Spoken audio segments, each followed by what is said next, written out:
Hi guys! Hello and welcome back to my YouTube channel.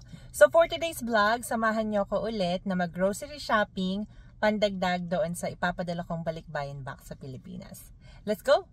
Supercenter yung pinuntahan natin na Walmart ngayon guys. So mas malaki siya compared dun sa mga regular Walmart na pinupuntahan ko.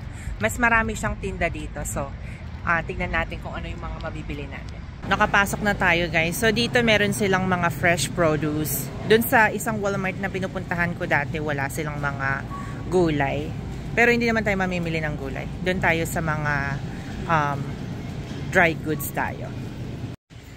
Okay, unahin natin sa ramen noodles. So meron silang shrimp flavor, beef flavor, at saka chicken flavor. Last time ang pinadala ko chicken flavor at nagustuhan nila to. Kasi guys, malalaki yung mga ano nito yung serving niya. So parang dalawang payless doon sa Pilipinas. Isang pack nito. Ito 12 pack siya. Tapos $3.97. So kuha tayo ng tatlo. 1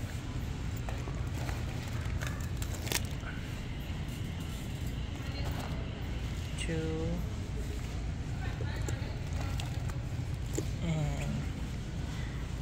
3. Kuha rin tayo ng beef kasi itong beef malasa to. Try ko yan. Tikunin ko. 1 2. Ito may butas. Yung sa isa na lang sa likod. Konti na lang yung natitirang beef.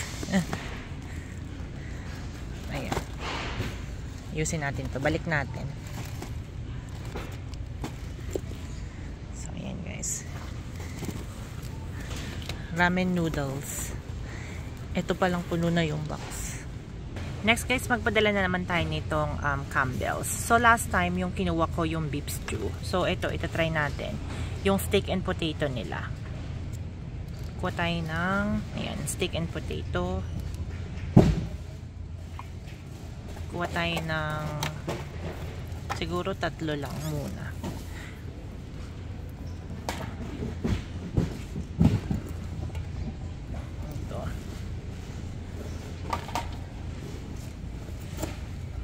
Ito ibang flavor. Ito steak and potato. Padala rin tayo nitong chicken corn chowder. Ang hirap kunin. Expired siya ng 2027. Sa matagal pa.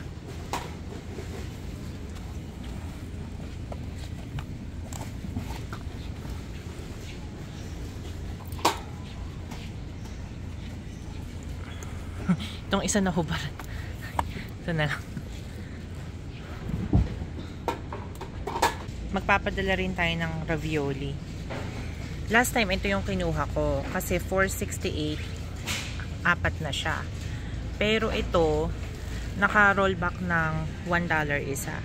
So, pag kumuha ko ng 4, mas ano siya, mas tipid. So, ito na lang tayo. Beef ravioli. Ilan ba to? Mahal, kunin mo nga to. Yung isang box niya.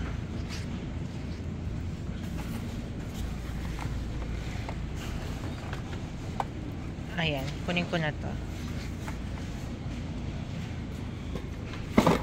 Isang tray na. So 12 siya. Guys, itong Kraft mac and cheese, naka-rollback din siya ng $1. So padala rin tayo ng tagdadalawa lang. So kuha tayo ng 6.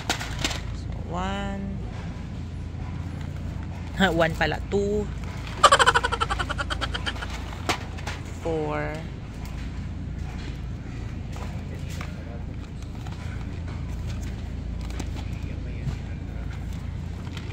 yan and 6. So tagdadalawa sila.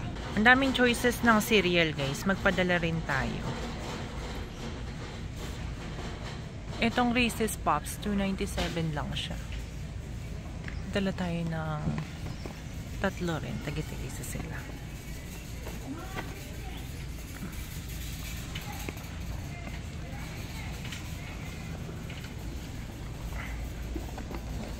Dalawa.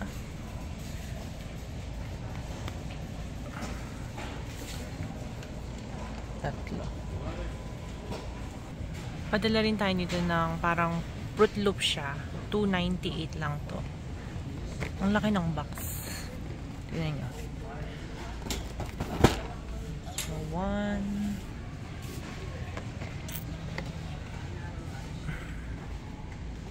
2, and 3. Inayos ko yung box. Ay, itong card natin. Kasi wala nang mapaglagyan.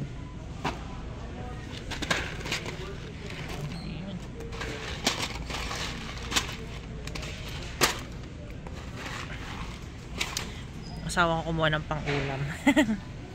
Ay, mahuhulog to. Next, nandito naman tayo sa cake mix. Nagpadala na rin ako nito last time sa kanila. Tagdadalawa yung pinadala ko. Pero, 2 flavor lang. Parang yung chocolate, tapos yung vanilla. So, this time, kukuha ko ng iba-ibang flavor. So, kuha tayo itong red velvet. 1, 2, and 3. Tatlo. Ay, hindi ko kaya.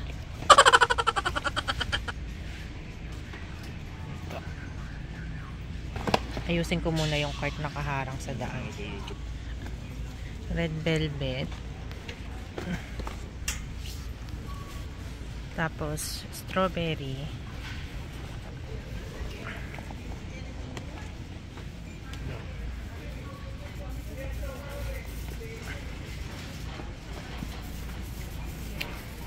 And then, kuha rin tayo nitong Devil's Food. So, chocolate. Ito nakabukas na yung babaw. Tabi ko muna.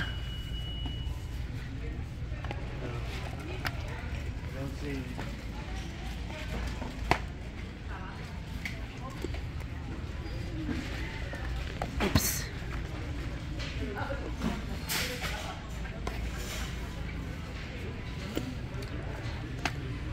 Ito balik ko.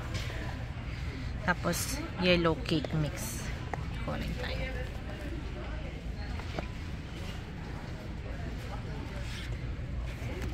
Ayan. So, ito bawat isa, $1.52 lang siya. Siyempre, pag may cake mix, dapat meron ding icing or frosting. So, last time, ang pinadala ko sa kanila, parang chocolate din yun. Tas vanilla. So, ngayon, magpapadala tayo ng different flavor para rin ma-try nila. Tapos sabi nung kuya ko, ginagawa daw nila tong palaman eh. So yan. Kuha tayo ng strawberry.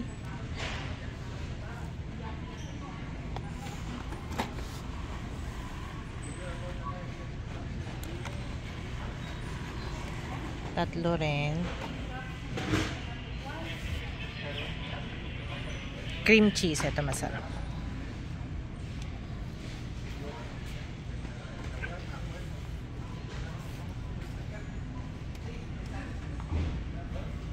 Cream cheese. Chocolate fudge or milk chocolate? Milk chocolate na lang.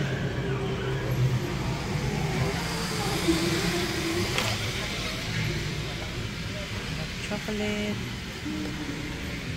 Tapos, meron pa rito eh. May caramel latte, coffee, salted caramel, coconut pecan. Ito na lang, vanilla na lang.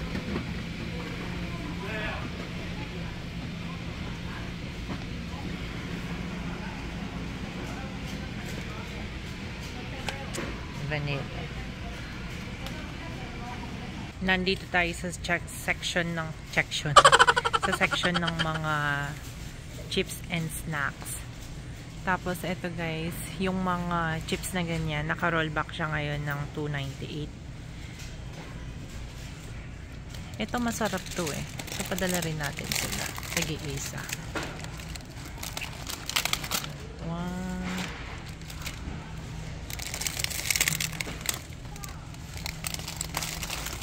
2,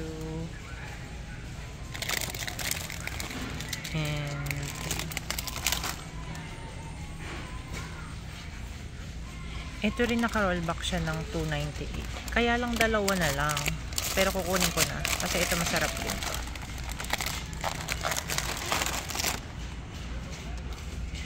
Tapos yung isang flavor, ibang flavor na lang. Choco vanilla. Masarap rin naman. Mas masarap lang yung chocolate.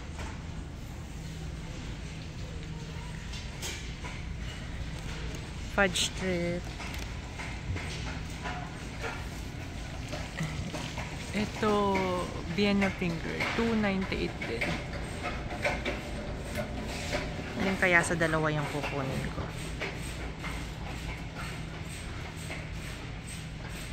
Siguro chocolate na yung isa.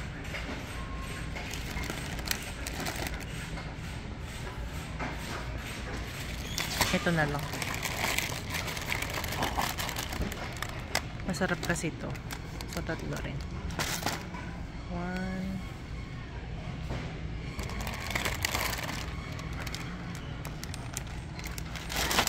2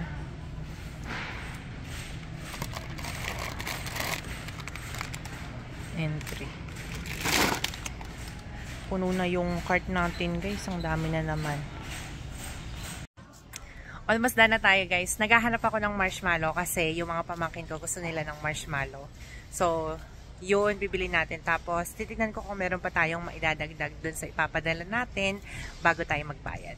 Natagpuan ko na yung mga marshmallow, guys. Ito minis, 117. Dito tayo sa mga malalaki. Ang expiration nito, November 2025. To 250. So, itong medyo malaki yung kukunin natin. Tatlo lang din. Pero tagi-isa lang kasi madali siyang mag-expire. So, 1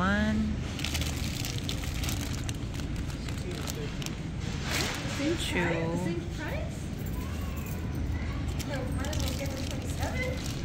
and 3. Doesn't make sense. Muntik ko nang makalimutan, guys. Ito kape. Nirequest ng kuya ko. Kasi last time, nagpadala ako ng coffee mate. Wala daw kape. So, ayan. Padala tayo ng kape. Itong maliit, 542 siya. Ayan. Itong malaki, 724. So, parang $2 lang. Mas malaki na siya. Expired ng 2027. So, ito yung papadala natin. Kuha tayong tatlo. 1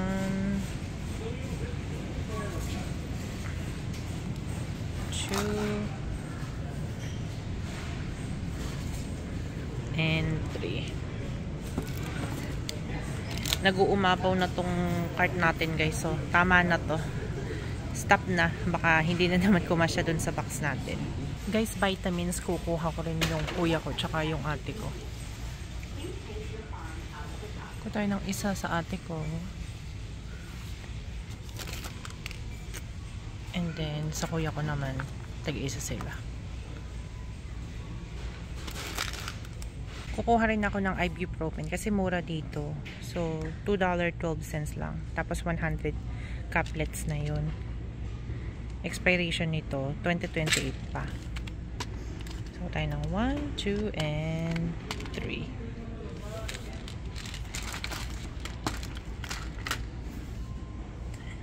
May nakita ako ditong pain reliever. Dalawa na siya for $8.34. Kaya lang, yung expiration niya, 2026. So, next year na agad. November. So, mas matagal yung buhay nitong ibuprofen. Kasi ito, 2028 pa. Kaya yun yung kinuha natin. Bayad na, guys. Buti na lang walang tao. Tingnan niya. Kasi, baka mainis yung kasunuran natin. Mabait naman sila dito. Ayan na, guys, nakapagbayad na tayo. Tapos na tayo mag-shopping. Inabot rin tayo ng 1.5 oras na mimili. Yun yung asawa ko. Siya yung tagalagay natin ngayon. Yung mga nasa box na ganito, hindi ko na pinaplastic kasi nasasayangan ako sa plastic. Actually, meron nga akong binili na yung eco bag. Tapos hindi ko naman laging natatandaan dalhin. So yun, nangihinayang na rin akong bumili ng another eco bag. Pero yan, Madali naman siyang i-unload eh. Ito hindi ko na rin pinatanggal sa box para madali siyang i-unload. So, ayan. In the process na. And that is it guys. Tapos na tayong mag-shopping. Pauwi na tayo. Nakakatuwa yung tindera doon, yung cashier. Kasi sabi niya, bakit ang dami ko daw binili ng mga cake mix? Nagbe-bake daw ba ako? So sabi ko, papadala ko sa Pilipinas. Nakiusyoso pa. Anyways, so yung pinamili natin ngayon guys, konti lang din. Umabot lang tayo ng nasa $222. Yan. Konting-konti lang. Kaya gusto kong pumupunta rito sa Walmart kasi sobrang mura din talaga ng mga bilihin dito. And that is it guys. Thank you so much for watching. Sana nagustuhan nyo tong video na to. At syempre, kung meron pa kayong mga videos na gusto nyong makita dito sa channel ko, just please comment down below para alam ko yung mga videos na nagugustuhan nyo. If you haven't yet, please subscribe to my channel. Maraming salamat ulit sa panonood. And I will see you on my next video. Bye!